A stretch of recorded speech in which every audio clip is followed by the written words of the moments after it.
Have you ever noticed that a moving car or a rolling ball or a running person has energy? But what kind of energy does a moving object have? Today, we are going to talk about kinetic energy, the energy in motion. Hello my dear students! Welcome back to my YouTube channel. This is me, Teacher Tin, your science teacher for today. So if you're new to this channel, don't forget to subscribe, like, and hit the notification bell for more updates in science.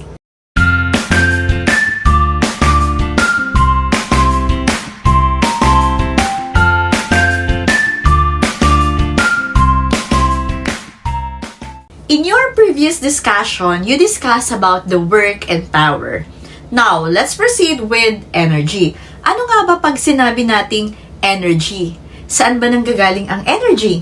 Maaring sabihin nyo na energy comes from the sun. Totoo din naman. Energy might come from the food that we eat. Yes, kung walang pagkain, walang energy. But in physics, what does it mean when we say energy? When we say energy, energy is oftentimes defined as the ability or capacity to do work.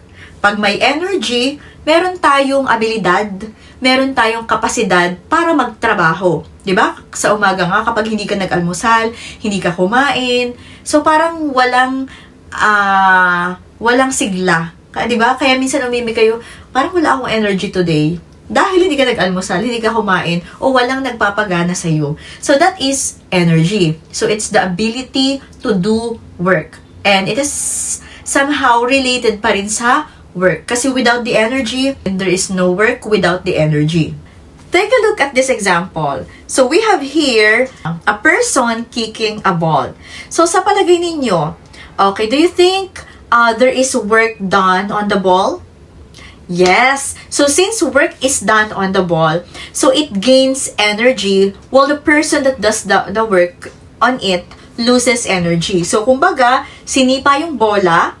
Nung sinipa yung bola, yung tao nag-lose ng energy kasi sinipa niya. So yung energy niya napunta sa bola. So yung bola nagkaroon ng energy. Again, okay, the ball gains energy while the person that does work on it loses energy. So in the same manner, the rolling ball that does work on the empty plastic bottle loses energy while the bottle gains energy. Kunwari ikaw sinipa mo yung bola. Yung bola ngayon natamaan yung plastic bottle. So anong nangyari? Ikaw na sumipa sa bola nawalan ng energy. At yung bola na nag-kick dun sa plastic bottle nawalan din ng energy.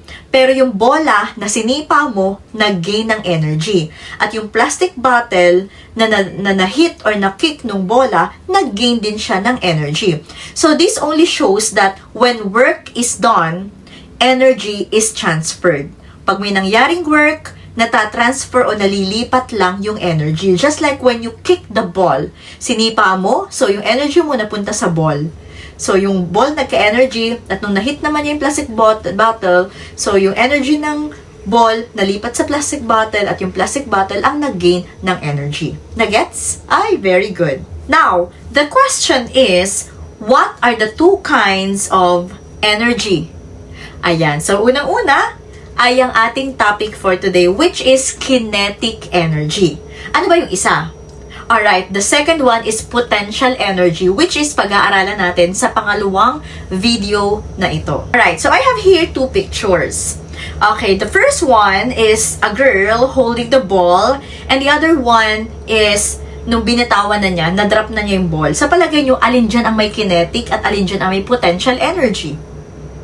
Okay, very good. So, yung may hawak pa lang ang bola, that has potential energy. While the one okay na tumapon, nag-drop na yung ball, that has kinetic energy. So, ano ba ang pagkakaiba ng dalawa? Okay, so nakita niyo naman doon sa picture na nung nalaglag na yung bola, saka nagkaroon ng kinetic energy. Kasi when we say kinetic energy, it's the energy in motion. Gumagalaw, hindi nakatigil. Let's define kinetic energy. When we say kinetic energy, it is the energy of a moving object The word kinetic comes from the Greek word kinetikos, which means moving, gumagalaw. And also, it quantifies the amount of work the object can do because of its motion. Yan. So, sa madaling salita, lahat ng bagay na umaandar, lahat ng bagay na gumagalaw, lahat ng bagay na hindi nakatigil, may kinetic energy. At meron mga factor na nakakaapekto sa kinetic energy. Ngayon, bibigyan ko kayo ng dalawang example. Okay, so alin kaya dyan ang may mataas na kinetic energy? Okay, meron tayong dalawa dito na sasakyan. Dalawang motor. Yan. Yung isang motor, medyo, okay, parehas lang yung brand ha. Okay, iisa lang din yung sakay. Ngayon, so yung una, dahil siya ay nag-aaral pa lang magmaneho, medyo mabagal yung takbo. And the second one, yung nagmumotor, bihasa na, expert, hustler, mabilis ang takbo, 125 meter per second. Aba, napakabilis. Yung isa, 40 lang, 40 meter per second. Sa palagay ninyo, okay, which one has the higher kinetic energy? Okay, very good. That is yung mabilis ang takbo. Okay, very good. O, ganito, another example. So, ngayon, may dalawang bagay naman. Parehas naman sila ng bilis. Okay? Parehas silang tumatakbo ng 100 meter per second. However, yung isang motor ay tatlo ang angkas na matataba. At yung pangalawa, iisa lang solo. Sa palagay nyo, alin dyan ang may mas mataas na kinetic energy? Okay, very good. So, it's the second one. Yung tumatakbo ng 125, parehas ng 120, Yung tumatakbo ng 100 meter per second, pero isa lang yung pasahero, or isa lang yung sakay, or isa lang yung driver lang. Bakit? Now, from those examples, what are the two factors that affect the kinetic energy? Okay, very good. So, there are two factors that can affect the kinetic energy. It's the mass and, the velocity. We have here two formulas that we can use for kinetic energy. The first one is KE is equals to 1/2 mv squared.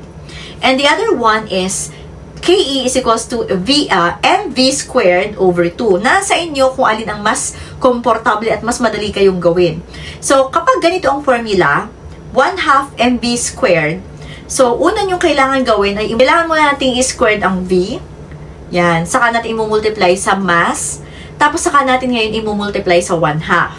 Pero kung gagamitin nyo naman is yung mv squared over 2, so pwede nyo gawin ay, syempre unahin natin na i-squared natin yung v, i-multiply natin sa m, tapos saka natin siya i-divide sa 2. But first, ano ba ang meaning ng mv squared? What does v stands for and what does m stands for? So, m stands for the mass of the velocity. M stands for the mass of the object, which has the unit of kilogram. While v stands for the velocity of the object, which is meter per second. And of course, the KE, so that's the kinetic energy. So, let us have example. First example, number 1. Determine the kinetic energy of 60 kilogram athlete running at a speed of 12 meter per second. So, kukuhanin natin ang kinetic energy using the GRESA method. For sample problem number 1, so let us write the given. So, to write the given, of course, so we need to take a look at the use unit. So, we have 60 kilogram. And kilogram, so we know that is mass. So, we have 60 kilogram. An athlete running at a speed of 12 meter per second. And we know that 12 meter per second, so this pertains to the velocity or the speed. Okay, so take note that speed and velocity since they are having the same unit, meter per second. So, it's either velocity or the speed. Now, so, G. So, we have here the R. Okay, we are looking for the required. Ano ba yung tinatanong? Sabi dito, determine the kinetic energy. So, to determine the kinetic energy, our symbol is KE. So, let's put question mark. Now, E for the equation. So, for that equation, we will be using KE is equals to mv squared over 2. So, let us have here the solution. Okay, so for the solution, just copy KE and substitute all the given. So, ano ba yung M? M is 60 kilogram. Our V is 12. 12 meter per second squared divided by 2. So, before you multiply 60 and 12, so it's better if you are going to get the squared of 12. It's not times 2, 12 squared, meaning to say 12 times 12. Answer is 144. So, copy for 60. 60 kilogram times 144 meters. Since we enclose this in parentheses, meaning to say all of this inside the parentheses will be squared. So, m squared per s squared divided by 2. So, from here, we can multiply na yung 144 and 60. And the answer for this is 8,640. Okay, kilogram times meter squared per second squared divided by 2. So, when we divide it by 2, so we have here 4,320. Okay. We have 4,320. Okay, what is the unit? Kilogram times meter squared per second squared, or simply J or joule, because kinetic energy has the unit of joule. So, this is our final answer. Okay? So, ayan. Ganun lang siya kadali. Problem number 2. What is the kinetic energy of 0.145 kilogram baseball thrown by a baseball player at a speed of 40 meter per second?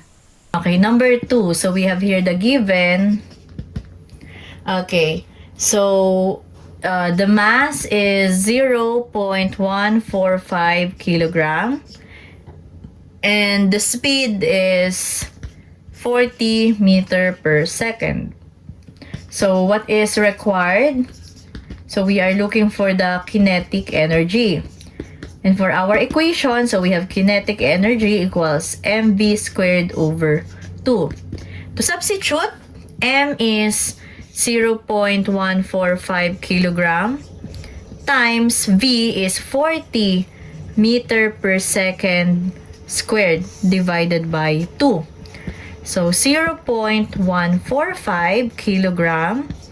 And then, we have here 40. 40 squared is equivalent to 1,600 meters squared per second squared divided by 2.